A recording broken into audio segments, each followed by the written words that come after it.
दक्षिणमुखाय पञ्चमुख हनुमते करालबदनाय नारसिंहाय ॐ ह्रां ह्रीं हूं हौं फः सकलभीतप्रेतदमनाय स्वाहा।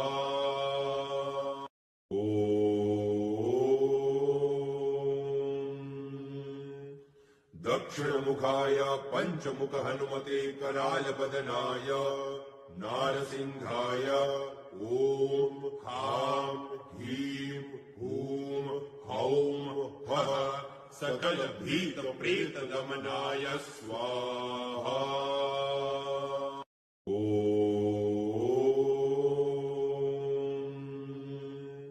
दक्षिणमुखाय पञ्चमुख हनुमते करालबदनाय